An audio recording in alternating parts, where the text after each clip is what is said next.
오늘도 예배 자리에 잘 나오셨습니다. 오늘 함께 찾으실 하나님의 말씀은 신약 성경 갈라디아서 3장 27절부터 29절까지 말씀입니다. 갈라디아서 3장 27절부터 29절까지 말씀입니다.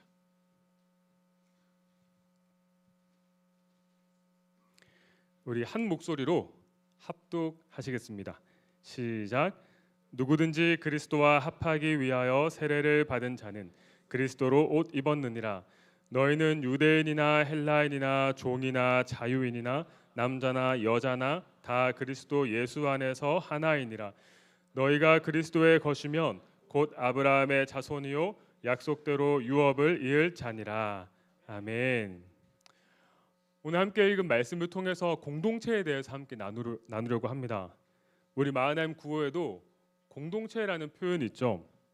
하나님을 예배하는 교회, 서로 사랑하는 공동체, 복음으로 승리하는 마하나임 외치잖아요. 짧은 구호 안에서 어이 누구예요? 짧은 구호 안에서 우리 마하나임 공동체의 정체성을 잘 담아내고 있는 것 같습니다. 우리는 코로나19를 지나면서 서로를 향한 거리두기를 했었고요. 바이러스가 전파되는 것을 예방하기 위해서 마스크를 착용했는데 의도치 않게 우리는 그 마스크를 통해서 익명으로 살아가는 삶에 익숙해지게 되었습니다. 그렇게 우리 사회는 초개인주의 사회로 들어가게 되었고 이제 다시는 코로나 이전의 삶으로 돌아갈 수 없게 되었습니다. 지난 3년이 넘는 시간 동안 우리의 라이프 스타일과 가치관들이 이미 많은 부분 변화되었기 때문입니다. 여러분 오픈 채팅방 쓰시나요? 카톡에 오픈 채팅방이 코로나 이후에 얼마나 늘었을까요? 코로나 이후에 오픈 채팅방이 76%나 증가했다고 합니다. 이것이 말해주는 게 무엇일까요? 전화번호를 몰라도 카톡 아이디로 친구 추가를 하지 않아도 되는 그런 방식으로 익명으로 이루어지는 소통이 전체 대화량의 40%를 차지한다고 합니다. 저도 제 카톡 대화창들 봤거든요. 저 단톡방이 많이 있는데 오픈 채팅방은 제가 이용 안 했더라고요. 저는 트렌디하지 못한가 봐요. 여러분 카톡 보시면은 오픈 채팅방이 발음도 잘 안 되네요. 오픈 채팅방이 얼마나 되는지 한번 보시겠어요? 우리 사회가 그렇게 변화되었어요. 코로나 이후에 익명으로 소통하는 것이 더 익숙하게 되었고 카톡만 봐도 그렇게 우리 사회가 초개인주의 사회에 익명으로 살아가는 것이 얼마나 익숙하게 되었는지 알 수 있다라고 하는 것입니다. 그런데 마스크를 착용하고 익명으로 살아가는 오픈 채팅방을 이용하는 그런 초개인주의 사회 속에서도 대인 관계는 우리가 관계 맺고 살아가는 것은 피할 수 없는 과제이죠. 그래서 역설적이게도 코로나 이후에 서점가에는 대인 관계에 대한 그 도서 판매량이 더 증가했다고 합니다. 대인 관계에 대한 고전인 카네기의 인간 관계론이 다시 베스트셀러로 올라오는 현상이 나타났습니다. 새해가 되면서 우리 마하나임만 해도 새내기들이 올라왔어요. 그렇죠? 새내기들이 올라오니까 우리 마하나임 공동체 안에 무언가 이렇게 역동이 느껴지는 것 같아요. 동시에 우리는 그런 만남들을 통해서 새로운 만남들을 통해서 기대하는 마음, 설레는 마음도 있지만 우리에게 도전도 있습니다. 어떻게 내가 마음을 열까? 어떻게 우리가 서로 신뢰를 쌓아갈까? 어떻게 친해질까? 그런 도전이 있죠. 우리는 하나님을 예배하는 교회이고 서로 사랑하는 공동체라고 구호를 하는데 공동체가 무엇입니까? 여러분은 우리 마하나임을 공동체로 느끼며 공동체로 살아내고 계십니까? 공동체를 떠올릴 때 우리 머릿속에 가장 먼저 생각나는 혹시 이미지가 있으신가요? 공동체 하면 떠오르는 이미지.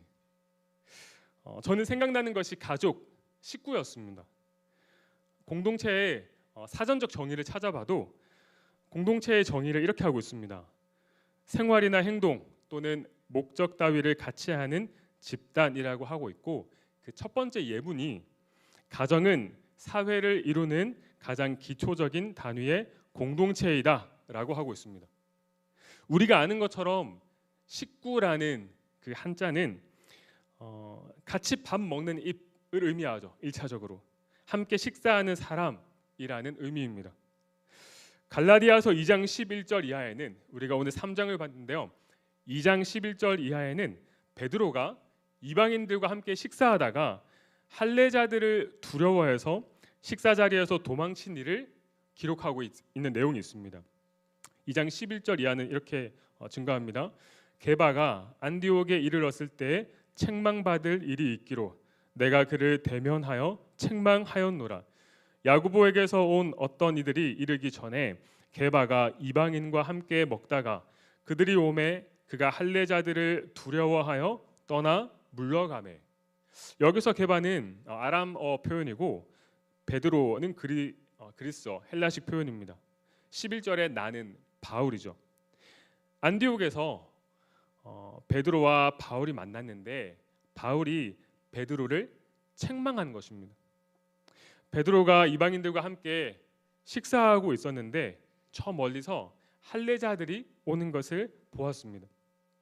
베드로는 할례자들이 자신을 비난할까 봐 두려워서 지레 겁을 먹고 밥 먹다 말고 숟가락 놓고 그 자리에서 도망친 것입니다. 베드로와 함께 식사했던 이방인들은 기분이 어땠을까요? 마상 많이 받았겠죠.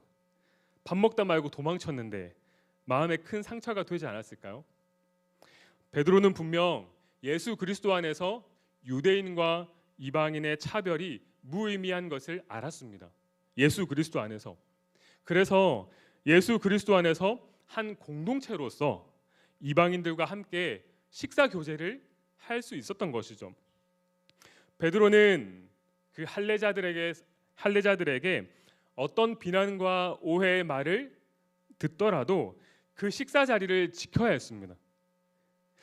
여러분도 마하나임이라는 이 공동체를 만나고 새로운 마을과 새로운 사랑을 만나면서 이전에 교제하던 사람들과 교회 밖에 친구들과 조금씩 멀어질 수도 있고 혹은 만나는 횟수가 줄어들 수도 있다고 생각합니다. 그러다가 교회 밖에 여러분의 어떤 친구들로부터 이런 말을 들을 수 있는 것입니다. 너 변했다. 왜 교회 사람들만 만나냐? 재미없게 산다. 등등등 여러 말들을 들을 수가 있겠죠. 여러분 한번 상상해 보시겠어요? 센텀의 어느 식당에서 사랑 모임을 하고 있는데 식사 교제를 하고 있는데 옛날 친구를 우연히 만났어요. 그 친구가 여러분에게 어떤 말을 하는 거예요. 어떤 말을 들으면 여러분이 뭔가 가슴이 뛰고 이 자리에서 도망치고 싶다. 그런 혹시 말이 있을까요? 그 친구가 혹시 이렇게 말할 수 있겠죠. 내가 무슨 교회 다니냐? 너가 어떤 사람인지 내가 말해볼까? 등등등 여러 말로 여러분을 비난하고 시험에 들게 할 수 있겠죠. 그런데 어떤 말로 비난을 하든 비난을 받든 우리가 밥 먹다 말고 어디 가겠어요? 밥 먹다가 나의 과거라는 옛날 친구를 내가 먼저 봤어. 그래서 밥 먹다 말고 베드로처럼 도망칠 수 있겠어요? 밥 먹다 말고 도망쳤던 그 베드로의 행동은 함께 식사하던 사람들에게 상처가 되는 행동이었을 뿐 아니라 공동체의 하나됨을 깨뜨리고 위협하는 일이 되었습니다. 베드로가 의도한 것은 아니겠지만 공동체를 온전히 품지 못했던 자신의 행동이 공동체의 하나됨을 힘써 지키지 못했던 한순간의 타협이 공동체 전체를 위험에 빠뜨리는 일이 되었던 것입니다. 갈라디아서의 중요한 주제 중에 하나는 예수 그리스도 안에서 새로운 공동체가 출현했다라고 하는 것입니다. 새로운 공동체가 세상에 나타났습니다. 자신의 이익을 위해 협력하는 길드나 시민의 안전과 보호를 위해 협력하는 로마의 군인 공동체나 로마 제국을 통치하고 있었던 원로원 제도나 혹은 민회 등의 공동체와는 전혀 다른 이제껏 볼 수 없었던 새로운 공동체가 출현한 것입니다. 예수 공동체, 교회입니다. 갈라디아 교회는 바울의 2, 3차 전도 여행 중에 세워졌습니다. 갈라디아라고 하는 것은 프랑스 남부 지역에서 이주한 켈트족이 사는 땅이라고 하는 의미를 가지고 있습니다. 지리적인 위치는 오늘날 튀르키예 정도 됩니다. 갈라디아 교회는 이방인들로 이루어진 교회였고 바울을 통해서 복음을 받아들이긴 했지만 율법과 복음의 관계에 대한 이해가 부족했습니다. 그 작은 틈을 타서 갈라디아 교회를 공격하고 위협하는 세력이 있었습니다. 그 세력은 바울이 전한 복음은 반쪽짜리 복음이다라고 주장했습니다. 완전한 복음은 율법 플러스 복음이다라고 주장했던 것입니다. 공동체라고 하는 오늘 주제에 강조점을 두고 이 상황을 설명하면 갈라디아인들이 예수님을 영접함으로 예수 공동체의 일원이 되는 것이 아니라 율법을 지키고 남자인 경우에는 할례 의식까지 받아야 예수 공동체의 일원이 될 수 있다는 주장입니다. 그 세력들은 바울이 인간적인 편의를 위해서, 편리함을 위해서 예수 그리스도의 공동체가 되는 길을 너무 편하게 안내했다고, 너무 쉽게 안내했다고 주장했습니다. 이에 바울은 갈라디아서 3장 1절 이하에서 다음과 같이 선포하였습니다. 어리석도다 갈라디아 사람들아, 예수 그리스도께서 십자가에 못 박히신 것이 너희 눈앞에 밝히 보이거늘 누가 너희를 꾀더냐? 내가 너희에게서 다만 이것을 알려 하노니 너희가 성령을 받은 것이 율법의 행위로냐 혹은 듣고 믿음으로냐? 너희가 이같이 어리석으냐? 성령으로 시작하였다가 이제는 육체로 마치겠느냐? 성령으로 시작하였다가 육체로 마치겠느냐라고 말하고 있습니다. 우리가 예수 공동체로 이 자리에 모여서, 한 자리에 모여서 하나님을 예배할 수 있는 것은 성령님의 역사인 줄 믿습니다. 우리가 이 자리에 나오게 된 것은 성령님의 인도하심이며 성령님의 은혜입니다. 성령님께서 오늘 우리의 걸음을 이 예배의 자리로 인도해 주셨습니다. 교회 한번 가볼까 하는 생각이 들었던 것도 우리가 다시 한번 믿음의 눈으로 돌아보면 성령님의 은혜임을 고백합니다.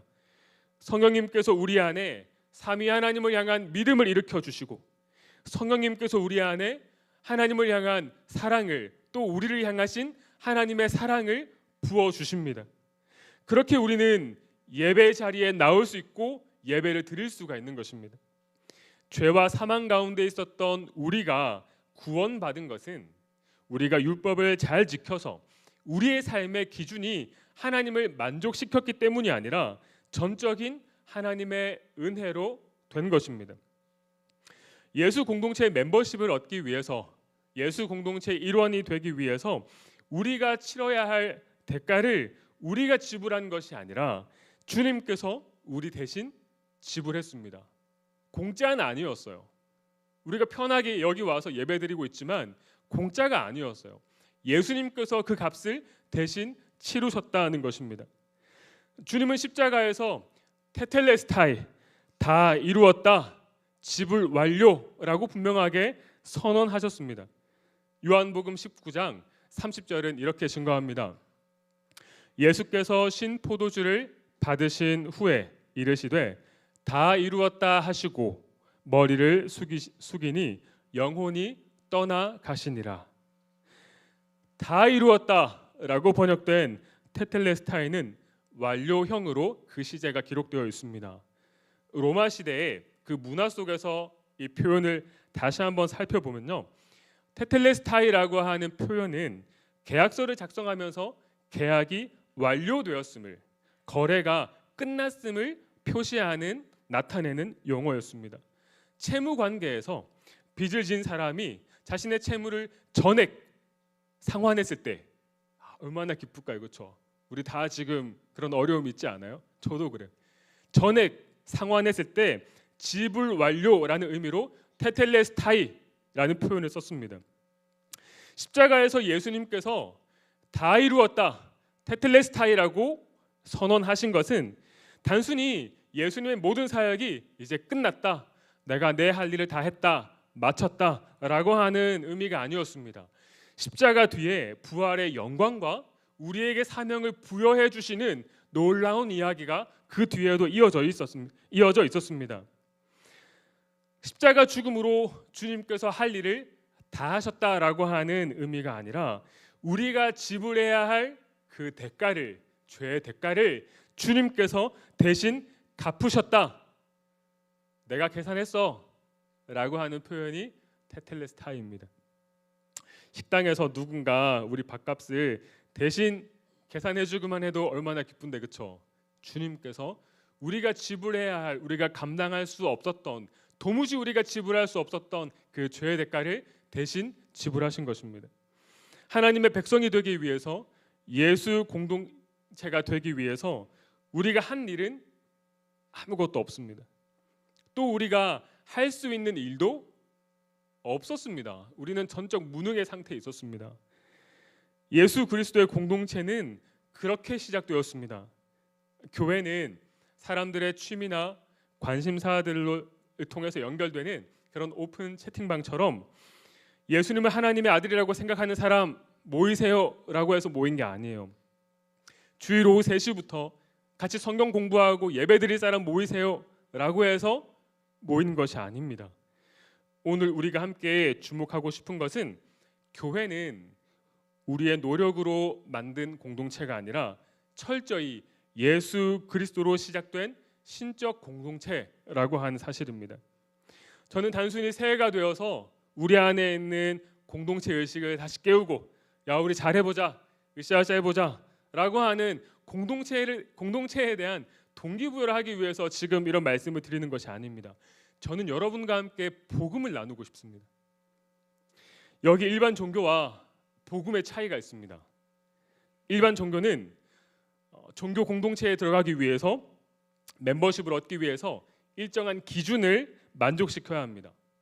공동체 일원이 되기 위해서 공동체가 제시하는 규율을 지킬 것을 서약하거나 복장과 생활 방식을 통일하고 때로 공동생활을 하거나 공동체 일원이 되려면 특정 민족이어야 하는 경우도 있고요. 특정 장소에 거주하면서 그 장소를 벗어나면 종교 공동체의 멤버십을 박탈당하는 경우도 있습니다. 또 공동체의 검증을 거쳐야 하고 기부금이나 헌금을 드려야 하는 경우도 있습니다. 여기 아베스에서 올라오신 새내기 분들도 계시고 오늘 예배 자리에 처음 오신 분들도 계신데요. 우리가 마하나임 공동체 일원이 되기 위해서 우리가 해야 할 일은 무엇인가요? 새가족 등록부서에서 등록 절차를 밟는 것.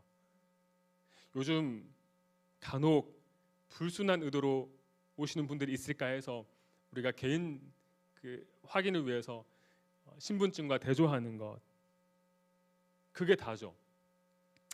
마하나임 공동체 일원이 되려면 성경을 일독해야 들어올 수 있다거나 공동체에 가입하기 위한 서약서를 쓴다거나 헌금을 얼마 이상 작정해야 하고 드려야 한다거나 하는 게 없죠. 사실 조금 그 공동체에 들어가기 위해서 진입 장벽이 높고 까다로워야 공동체가 있어 보이는데 우리는 너무 쉬운 것처럼 보입니다. VIP들만 이렇게 사랑홀에 나올 수 있고 아닌 사람은 저기 로비에서 예배드리고 입구에서 주보를 나눠주는 게 아니라 우리 남부 여부가 이렇게 주보를 나눠주는 게 아니라 오늘 예배자 명단에 있는지 확인하고 점검해서 명단에 있는 사람만 들어올 수 있고 아닌 사람은 밖에서 예배드리고 공동체에 들어오기 위해서 줄을 서서 기다렸다가 대기 명단에 자기 이름을 올려놨다가 TO가 나야 들어올 수 있고 그래야 우리 공동체가 있어 보이는데 너무 쉬워 보이잖아요. 여기서 갈라디아 교회가 흔들렸습니다. 그 할례자들이 율법을 지켜야 하고 할례를 받아야 예수 공동체 일원이 될 수 있다. 너희는 지금 너무 쉽게 믿고 있다.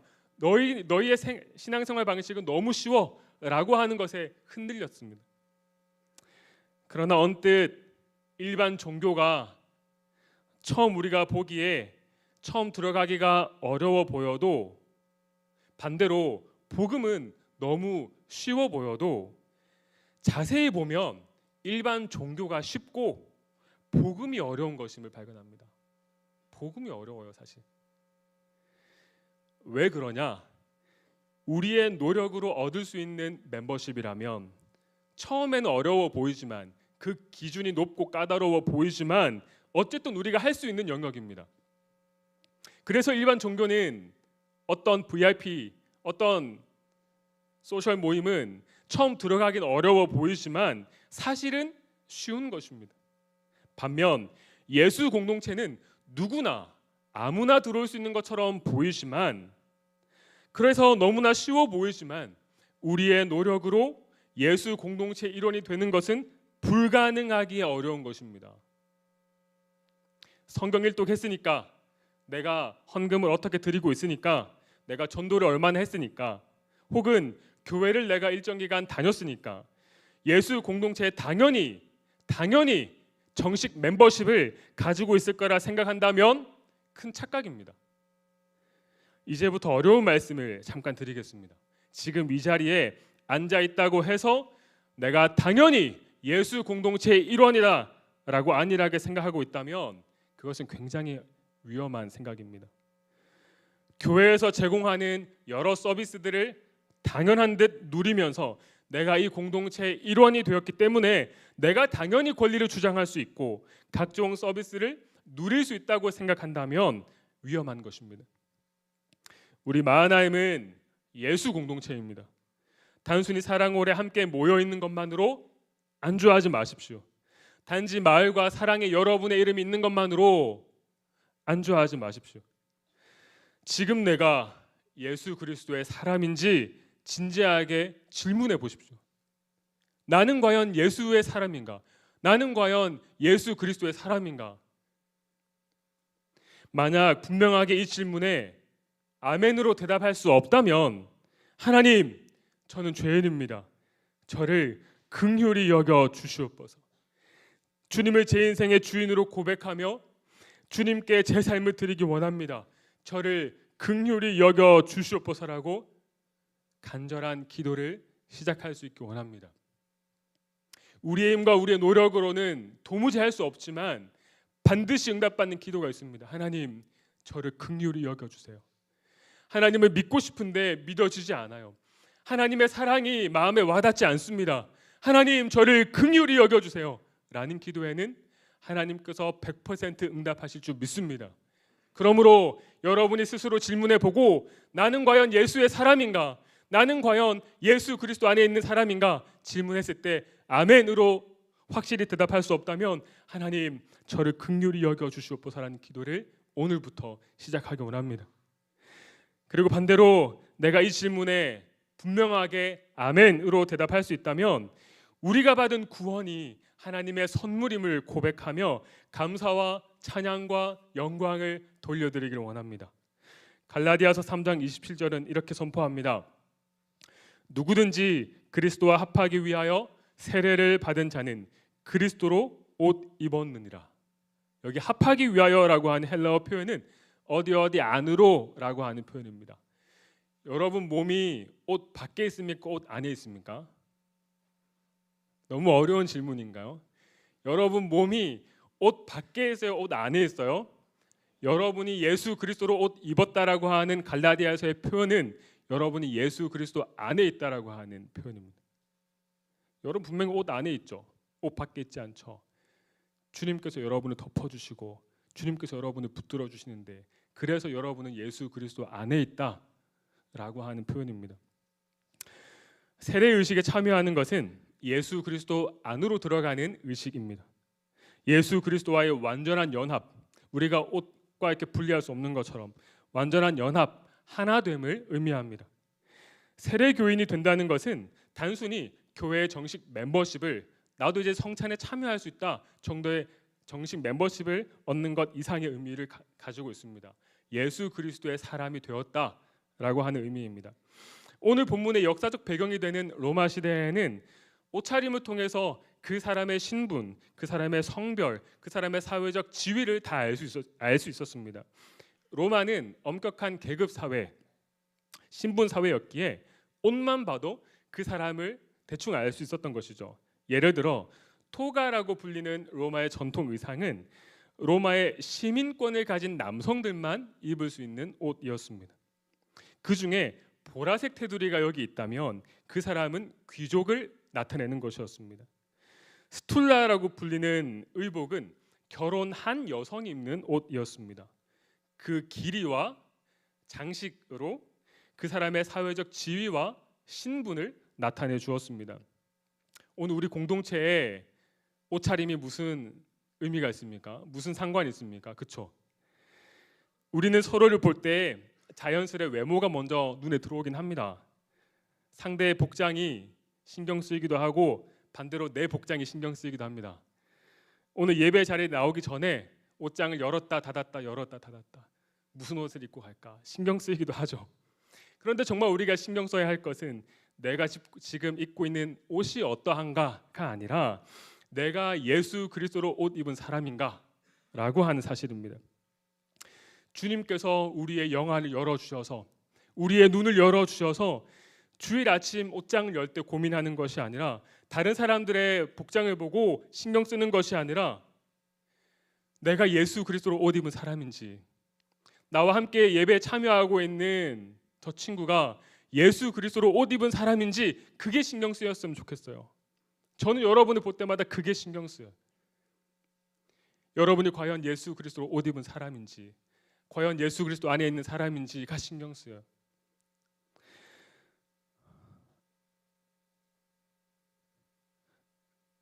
창세기 3장 21절은 이렇게 선포합니다. 여호와 하나님이 아담과 그의 아내를 위하여 가죽옷을 지어 입히시니라. 하나님께서 범죄한 아담과 하와의 수치를 덮어주기 위해서 친히 가죽옷을 입혀주었습니다.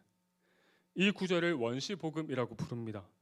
아담과 하와의 수치를 덮어주신 가죽옷, 창세기 3장 21절은 예수 그리스도로 옷 입는 갈라디아서 3장 27절과 연결되어 그 가죽옷이 예수 그리스도로 성취가 되었습니다. 예수 그리스도로 옷 입은 우리는 이제 더 이상 하나님 앞에 두려워할 필요 없고 부끄러워할 필요가 없는 것이죠. 우리가 전에는 예수 그리스도로 옷 입기 전에는 하나님 앞에 나아가는 것이 두렵고 떨리는 일이었습니다. 그러나 이제는 우리의 자격이나 우리의 공로나 우리의 어떠한 성취를 통해서가 아니라 예수 그리스도로 옷 입었기에 하나님 앞에 담대하게 나아갈 수가 있는 것입니다. 또 예수 그리스도로 옷 입었다라고 하는 것은 마치 유니폼을 입은 것처럼, 우리 모두가 예수 그리스도로 옷 입은 사람들이잖아요. 그렇기에 마치 유니폼을 입은 것처럼 우리의 하나됨을 확인할 수가 있습니다. 저 사람도 예수 그리스도로 옷 입었고 이 사람도 예수 그리스도로 옷 입었고, 그래서 우리의 옷차림이 어떠하든 남자이건 여자이건 어느 지역 사람이건 어떤 말투를 쓰건 상관없이 예수 그리스도로 옷 입었다라고 하는 그 우리의 영안이 열리면 우리의 하나됨을 확인할 수가 있는 것이죠. 우리 옆 사람들 한번 보실래요? 좌우 앞들 한번 보실래요? 어떠세요? 편안하시죠? 다 똑같이 예수 그리스도로 옷 입은 사람들, 우리 원팀, 우리는 하나. 편안하시죠? 든든한 내 편, 든든한 내 동역자들. 복장으로 그 사람의 신분과 계급을 한눈에 파악할 수 있었던 로마 시대에 예수 그리스도로 옷 입은 새로운 공동체는 그 사람의 인종과 민족, 사회적 지위와 신분, 성별을 초월하여 하나 되게 하였습니다. 오늘 본문 28절입니다. 너희는 유대인이나 헬라인이나 종이나 자유인이나 남자나 여자나 다 그리스도 예수 안에서 하나이니라.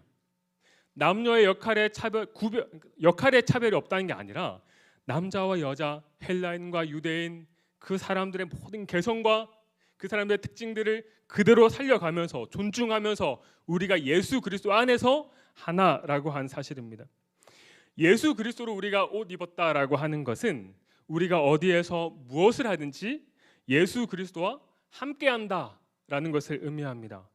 우리의 마을과 사랑의 하나됨을 지키기 위해서는, 우리의 하나됨을 누리기 위해서는 우리가 마을과 사랑이 모일 때마다 예수 그리스도로 함께하고 있는지, 주님과 동행하는 사역을 하고 있는지, 주님과 함께 교제하고 있는지를 신경 써야 하는 것이죠. 예수 그리스도와 함께하는 것이 예수 공동체의 생활 방식이기 때문입니다. 예수 그리스도로 옷 입었기 때문에 또한 우리는 그분처럼 행동하고 생각하고 그분을 닮아가는 삶을 살게 됩니다. 우리 마하나임은 예수님처럼 생각하고 행동하고 닮아가는 방식으로 하나됨을 지키고 하나됨을 누리는 것입니다. 우리에게 또한 공동의 유업이 있습니다. 우리가 받을 공동의 기업이 있습니다. 공동의 유산이 있습니다. 오늘 본문 29절은 이렇게 증거합니다. 너희가 그리스도의 것이면 곧 아브라함의 자손이요 약속대로 유업을 이을 자니라. 하나님께서 우리에게 약속하신 기업은 유업은 하나님의 나라입니다. 우리는 공동 유산을 소유한 사람들입니다. 야고보서 2장 5절은 이렇게 증거합니다. 내 사랑하는 형제들아 들을지어다. 하나님이 세상에서 가난한 자를 택하사 믿음에 부요하게 하시고 또 자기를 사랑하는 자들에게 약속하신 나라를 상속으로 받게 하지 아니하셨느냐. 야고보서가 기록된 그 당시의 배경에도 공동체 안에 차별이 있었던 거예요. 그래서 공동의 유산, 우리는 모두 하나님의 나라를 받은 한 공동체이다, 원팀이다 라고 하는 것을 강조하고 있습니다. 고린도후서 6장 10절은 이렇게 증가합니다. 근심하는 자 같으나 항상 기뻐하고 가난한 자 같으나 많은 사람을 부요하게 하고 아무것도 없는 자 같으나 모든 것을 가진 자로다. 이 말씀은 우리가 소위 말하는 정신승리가 아니에요. 저 사람 보기에 가난한 것 같은데, 저 사람 보기에 부족한 것 같은데, 저 사람 보기에 연약한 것 같은데 저 사람 왜 저렇게 당당해? 저 사람 왜 이렇게 마음에 여유가 있어? 저 사람 왜 이렇게 마음의 태도가 단단할까? 그 이유가 무엇입니까? 우리가 하나님의 나라를 유업으로 받았기 때문입니다. 우리가 영원한 나라를 받았기 때문에 오늘 이 땅에서 여유와 당당함으로 살아갈 수가 있는 것입니다. 우리가 영원한 사랑을 받고 있기 때문에 더 사랑하고 먼저 사랑하려고 노력할 수가 있는 것입니다. 주님께서 우리에게 주신 흥미로운 과제는 이미 부족함이 없는 하나님의 나라를, 천국을 주었으니 오늘 이 땅에서 천국을 살라고 하십니다. 굉장히 흥미로운 과제입니다. 왜입니까? 오늘 우리가 이 땅에서 천국을 살려면 정말로 우리의 주머니에 부족함이 없고 우리의 통장 잔고에 부족함이 없으면 좋겠는데, 그렇게 나누고 베푸는데 부족함이 없으면 나도 천국처럼 살겠다 라는 생각이 들지 않으세요? 근데 주님은 흥미롭게도 우리의 상황과 형편은 그대로인 것 같은데 천국을 살라고 하십니다. 어떻게요? 하나님의 나라의 핵심은 자원의 넉넉함에 있는 것이 아닙니다. 하나님 나라의 핵심은 사랑으로 나누는 것, 사랑으로 공유하는 것, 사랑으로 내 것을 내어주는 것, 사랑으로 섬기는 것, 그것이 하나님 나라의 핵심 가치이기 때문입니다. 사랑 없는 나눔은 나에게 아무리 자원이 많이 있다고 해도 사랑이 없이 자 줄게, 자 필요한 사람 줄 서봐 줄게, 그건 하나님의 나라가 아니거든요. 여러분은 어떠한 꿈을 꾸고 있습니까? 하나님 저 부요하게 해주시면, 저 부자 되게 해주시면 제가 나누겠습니다. 그 꿈 안에 혹시 숨어있는 여러분의 욕망은 없으십니까? 우리에게는 꿈이 있습니다. 오늘 본문의 표현처럼 성별이나 학벌이나 사회적 지위나 연봉이나 그 어떤 것에 상관없이 편가르고 차별하고 억압하고 갑질하는 것 없이 어떤 모습으로 살아가든 있는 모습 그대로 존중하게 여기고 사랑하고 그렇게 마음을 합하여 더불어 살아가는 세상, 그렇게 마음과 뜻과 힘을 다해 하나님을 사랑하고 이웃을 사랑하는 그 세상을 우리가 보기 원하는 것이죠. 그것이 우리의 꿈 아닙니까? 오늘 우리 마하나임 공동체가 700명이 되는 청년들이 한 자리에 모여서 예배를 드립니다. 그 공동체를 지키고 공동체의 하나됨을 이루는 것만 해도 굉장한 에너지가 들 것입니다. 그러나 여기에 많은 인원이 모였다고 해도 만족함이 없습니다. 거기에 안주할 수가 없습니다. 만족함이 없다는 게 아니라 안주할 수가 없습니다. 여전히 목마릅니다. 왜 그렇습니까? 우리 마하나임 공동체는, 예수 공동체는 시작이에요. 시작. 여러분이 생장점이에요. 생장점. 여러분을 통해서 우리 사회가, 이 부산이, 열방이 그렇게 차별 없이, 편견 없이, 편가르는 거 없이 사랑하고 돕고 존귀하게 여기는 그 세상이 이루어지기 때문입니다. 여러분을 통해서 거기서부터 시작되기 때문입니다. 여기 많은 인원들이 모였다고 해서 여러분이 이제 문 밖에 나가서 어느 사람을 만나건 어떤 곳에 들어가던 그런 대우를 받을 수 있습니까? 그런 대우를 하고 있습니까? 그런 세상이 되면 우리가 더 바랄 것이 없겠죠. 얼마나 좋을까요? 뉴스를 볼 때마다 이렇게 네이버 뉴스를 휴대폰으로 확인하면서 사회면을 클릭하면 하루가 멀다 하고 일어나는 그 끔찍한 사건 사고들, 세 개 섹션을 클릭하면 어떻습니까? 하루도 빠짐없이 일어나는 전쟁과 그런 핍박들. 우리는 예수 공동체로 오늘도 이 땅에서 하나님의 나라를 살아냅니다.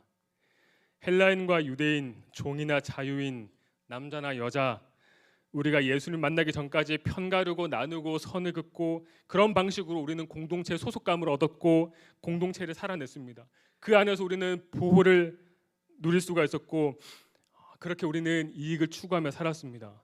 그러나 주님은, 예수님은 헬라인이든지 유대인이든지 종이든지 자유인이든지 남자나 여자나 그 고유의 개성을, 매력을 있는 모습 그대로 존중하시면서 우리를 하나 되게 하셨습니다. 주님은 선을 넘어 교제하셨고 과감히 그들의 삶 가운데 들어가셨습니다. 그렇게 편을 가르고 유대인과 헬라인 절대 섞이지 않았던 그 보이지 않지만 강력한 그 선을 주님께서 넘어가심으로 그 벽을 허무셨고 하나 되게 하셨습니다. 어떤 직업이든 어디에 살든 얼마나 공부했든 그 세상적인 능력이 무엇이든 예수 그리스도 안에서 서로의 다름은 틀림이 되지 않고 서로의 다름이 매력이 되고 서로의 다름이 기쁨이 되고 서로의 다름이 하나님께서 이렇게도 창조하셨구나 라고 하는 능력이 되고 풍성함이 되고 부요함이 되는 공동체, 그것이 예수 공동체인 것입니다. 예수 공동체가 은혜로 시작되었기에 우리의 노력이 아니라 우리의 어떤 성취가 아니라 철저한 하나님의 은혜로 시작되었기에 테텔레스타이라고 하는 주님의 사랑과 일방적인 은혜로 시작되었기에 우리 공동체는 누구든지 환영하는 환대의 공동체가 되어야 합니다. 우리가 그 은혜를 입은 것처럼 은혜를 베푸는 환대의 공동체가 되어야 합니다. 한번 연습 한번 해볼까요? 우리 좌우 앞뒤로 예배 자리에 잘 오셨습니다. 한번 인사해 볼래요? 예배 자리에 잘 오셨습니다. 예배 자리에 잘 오셨습니다.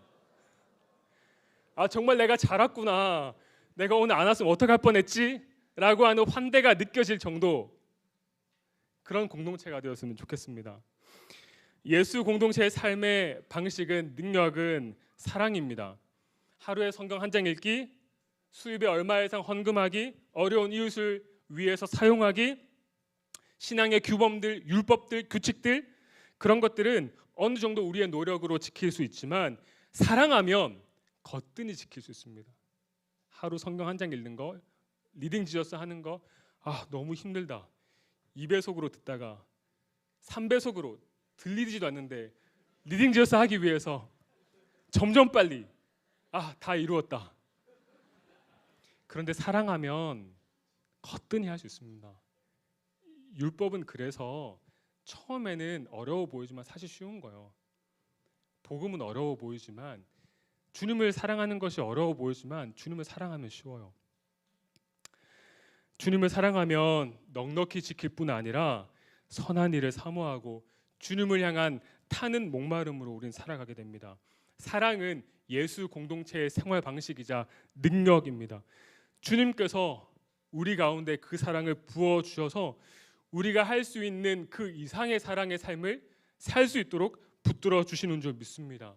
우리가 서로를 용서하고 보듬어주고 품어주고 사랑하기에 주님 저는 사랑이 없어요, 주님 저는 이제 한계인 것 같습니다 라고 할 때 사랑의 한계가 없으신 주님께서 여러분을 붙들어 주시면 우리는 그 사랑의 지경이 넓어지고 그 사랑의 능력이 무한한 데까지 우리가 나아갈 수가 있는 것입니다.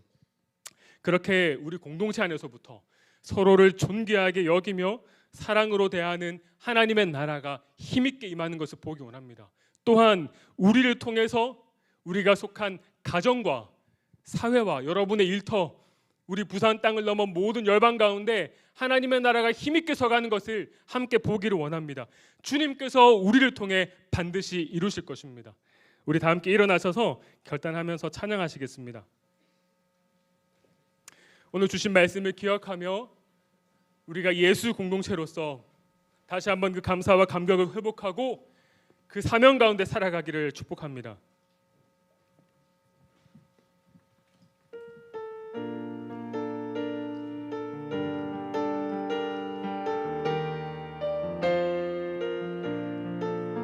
우리 하나로 부르셨네. 주 안에서 형제된 우리 십자가의 보혈 자유케 했네. 구원받았네. 주의 날은 멀지 않았네. 거룩한 나라 주의 백성 이제 일어나 승리 선포하며 함께 나가세. 우리 하나 되어 주를 예배할 때 아버지의 나라 여기 임하시네. 모든 나라 족속 백성 방언에서 주의 이름 높이네. 처음부터 합니다. 우리 하나로 부르셨네. 주 안에서 형제된 우리 십자가의 보혈 자유케 했네. 구원받았네. 주의 날은 멀지 않았네.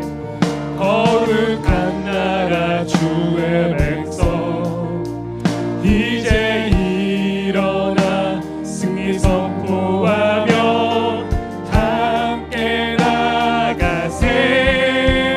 우리 하나 되어 주를 예배할 때 아버지의 나라 여기 임하시네. 모든 나라 족속 백성 방언에서 주의 이름 높이. 우리 하나 되어 우리 하나 되어 주를 예배할 때 아버지의 나라 여기 임하시네. 모든 나라 족속 백성 방언에서 주의 이름 높이. 다시 한번 우리 하나 되어 우리 하나 되어 주를 예배할 때 아버지의 나라 여기 임하시네. 모든 나라 족속 백성 방언에서 주의 이름 높이네. 구원하심이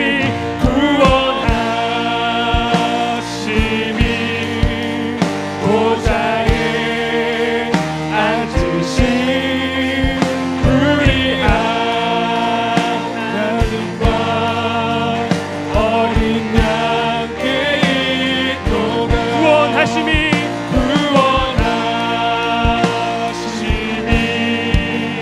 보좌에 앉으신 우리 하나님과 어린 양께 구원하심이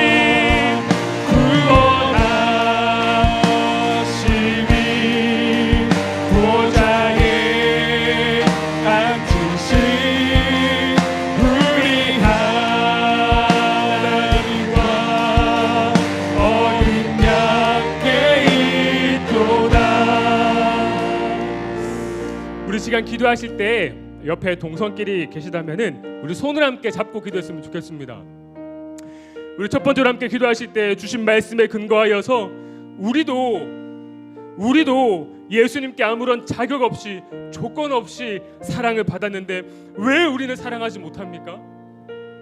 왜 공동체를 위협하는 우리의 위선과 사랑 없음에 안주하고 있습니까? 우리 회개하며 기도합시다. 주님 또한 우리에게 사랑을 부어주시옵소서. 주님, 우리가 용서할 수 없다고 단정지었던 그 사람 용서할 수 있도록, 우리가 할 수 있는 대로 사랑할 수 있도록 주님 우리를 긍휼히 여겨주시고 붙들어 주시옵소서. 우리 공동체에 조금의 틈이라도 사탄에게 내어주지 않도록 주님 우리를 하나 되게 하여 주시옵소서라고 우리 시간 주여 한번 부르짖고 기도하시겠습니다. 주여,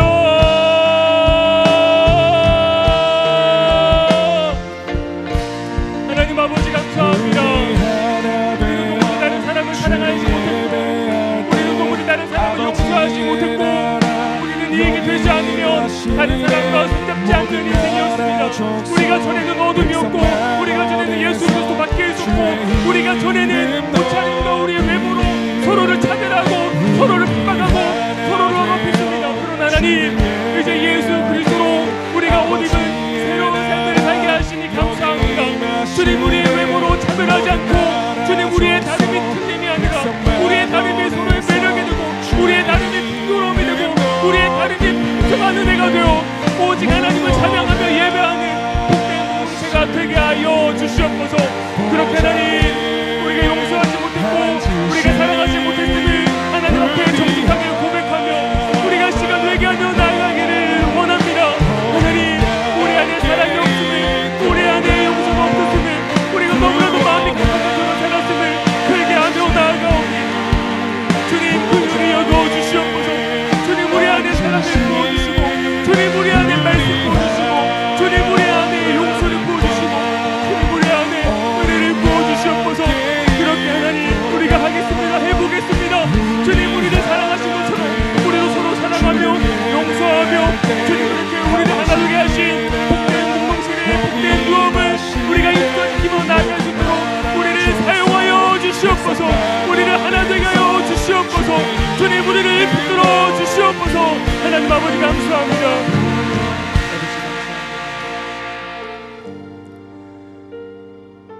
우리 이어서 두 번째로 기도하실 때 우리 마흔 공동체 그리고 우리 마을, 우리 사랑을 위해서 함께 기도합시다.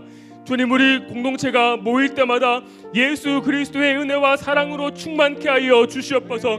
그 사랑으로 서로를 위로하고 격려하며 하나됨을 세워나갈 수 있도록 인도하여 주시옵소서.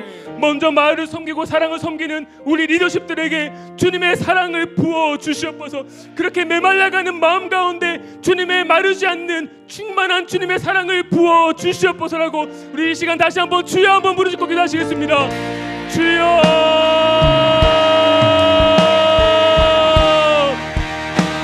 하나님 아버지, 우리 마음의 공동체 안에, 우리의 마을과 우리의 사랑 안에 예수 그리스도로 충만케 하여 주시옵소서. 주님, 우리의 마을이 모일 때마다, 우리의 사랑이 모일 때마다, 우리의 사역국이 모일 때마다 예수 그리스도의 은혜가, 예수 그리스도의 사랑이 흘러넘치게 하여 주시옵소서. 그렇게 주님의 사랑으로 서로를 위로하고 격려하고 서로를 세워주고 서로의 하나됨을 힘써지켜 나아갈 수 있도록 주님 인도하여 주시옵소서. 하나님 먼저 섬기는 우리 간사님, 교육자들, 우리 목자들, 우리 사랑장들, 우리 리더십들, 사역국장들, 하나님 우리의 마음이 메말라가는 것에 주님 눈이 여겨주시고 우리의 마음이 메말라가는 것에 안주하지 않고 오직 주님의 사랑을 사모하여 주님께서 물붓는 그 사랑을 부어주시고 주님께서 물붓는 은혜를 부어주시고 주님께서 물붓는 주의 성령을 부어주시옵소서. 주님, 그렇게 우리 안에 예수 그리스도의 사랑이, 예수 그리스도의 은혜가 충만케 하여 주시옵소서. 세상에서 찾아볼 수 없는, 세상에서 도무지 발견할 수 없는 예수 공동체의 능력이 나타나게 하시고 하나님 나라의 영광이 이곳에 나타나게 하여 주시옵소서. 그렇게 하나님 누구든지 하나님 공동체 오기만 하며 누구든지 마을과 사랑 모임에 참여하기만 하며 예수 그리스도로 다시 살고 다시 회복되고 다시 일어날 수 있는 은혜를 허락하여 주시옵소서. 아버지 하나님 감사합니다. 아버지, 우리 지금 마지막으로 기도하실 때 이 땅에 하나님의 나라가 회복되고 확장되는 일에 우리를 사용하여 주시옵소서. 우리의 가정과 일터, 이 땅의 사회가 하나님의 형상으로 지음받은 한 사람의 가치를 새롭게 깨닫고 존귀하게 여기며 사랑하게 하여 주시옵소서. 그 일에 우리를 드리오니, 우리의 삶을 드리오니 우리를 사용하여 주시옵소서라고 우리 주여 한번 부르짖고 기도하시겠습니다. 주여, 하나님 아버지, 우리의 가정 안에, 우리의 일터에, 우리의 사회 안에 여전히 반복이 있고 갈등이 있고 편가르기가 있고 선긋기가 있습니다. 주님, 우리를 사용하여 주시옵소서. 주님, 우리를 평화의 도구로, 우리를 축복의 도구로, 우리를 사랑의 통로로, 우리를 용서의 통로로 사용하여 주시옵소서. 그렇게 우리의 가정에 우리를 통하여서 사랑이 넘치게 하시고 용서가 회복되게 하시고 우리를 통하여서 우리의 일터와 우리가 속한 사회가 예수 그리스도의 사랑을 누리게 하시고 하나님의 영광을 보게 하여 주시옵소서. 그렇게 하나님, 부산과 이 온 열방 가운데 하나님의 나라가 힘있게 임하는 것을 보게 하여 주시옵소서. 하나님의 나라가 이 땅 가운데 힘있게 선포되고 성취되는 일에 우리를 사용하여 주시옵소서. 오 하나님 아버지, 감사합니다. 주님, 우리가 그저 공동체 안에 앉아서 사는 것이 아니라 우리가 상장점이오니, 우리가 시작이오니 우리를 통하여서 하나님의 나라를 시작하시고 우리를 통하여서 하나님의 나라가 확장되게 하시고 우리를 통하여서 하나님의 나라가 힘있게 서가게 하여 주시옵소서. 아버지 하나님 감사합니다. 아버지,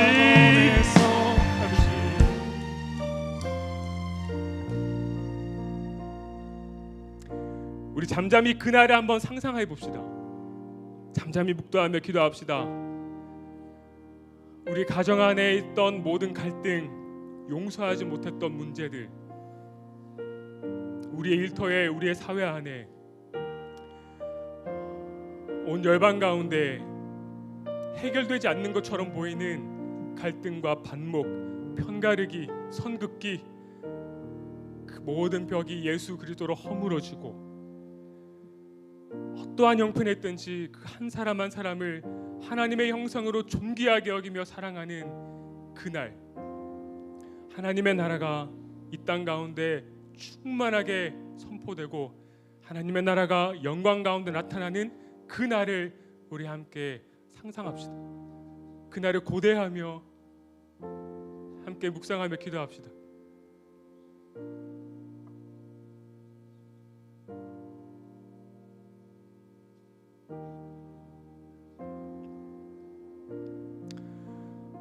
하나님 아버지, 참 감사합니다. 우리는 아무런 자격 없지만, 우리는 아무런 공로 없지만 예수 그리스도의 일방적인 사랑과 은혜 가운데 우리를 주님의 자녀 삼아주시고 주님의 백성 삼아주시고 주님의 몸된 영광스러운 교회로 불러주심에 감사드립니다. 주님, 우리가 그렇게 일방적인 은혜 가운데 새로운 삶을 시작하게 되었사오니 이제 우리도 누구를 대하든지 누구를 만나든지 그 은혜를 베풀고 흘려보내는 삶이 되게 하여 주시옵소서.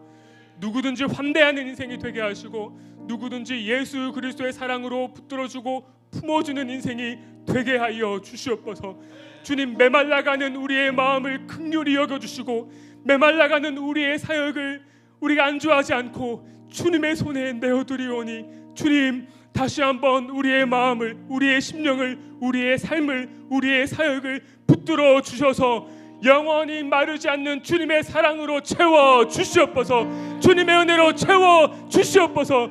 그렇게 우리가 생장점이 되어, 그렇게 우리가 시작점이 되어 우리를 통해 우리의 가정에 예수 그리스도의 사랑이 흘러가고 용서가 시작되고 이 땅에 하나님의 나라가 힘있게 선포되고 하나님의 영광이 나타날 수 있도록 주님, 우리를 사용하여 주시옵소서.